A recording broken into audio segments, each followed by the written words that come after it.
GST में कटौती का मुद्दा आजकल काफी चर्चा में है, खासकर एफएमसीजी, ऑन्टो और कंस्ट्रक्शन सेक्टर्स के लिए।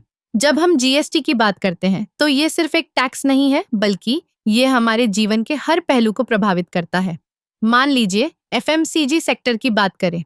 जब जीएसटी दरें कम होती हैं, तो कंपनियों के लिए अपने उत्पादों की कीमतें घटाना आसान हो जाता है।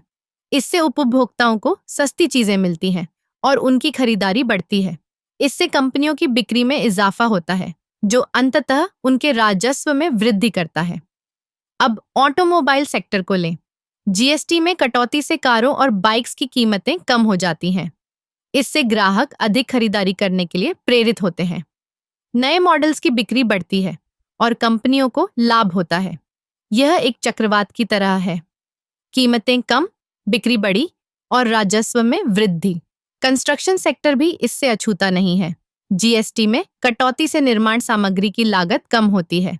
इससे बिल्डर्स को अपने प्रोजेक्ट्स को पूरा करने में आसानी होती है। जब निर्माण की लागत कम होती है, तो नए प्रोजेक्ट्स की संख्या बढ़ती है और इससे रोजगार के अवसर भी पैदा होते हैं।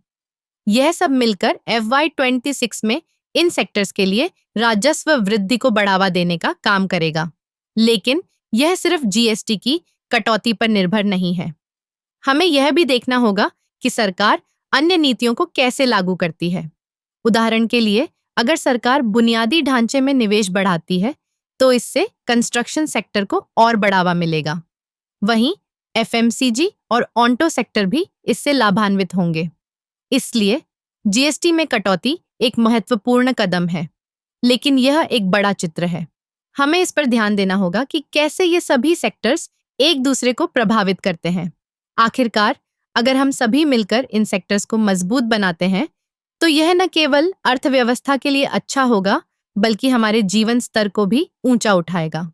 तो ये कहना गलत नहीं होगा कि जीएसटी कटौती से FY26 में एफएमसीजी, ऑन्टो और कंस्ट्रक्शन सेक्टर्स की राजस्व वृद्धि की संभावनाएं काफी उज्जवल हैं। हमें बस सही दिशा में कदम बढ़ाने की जरूरत है।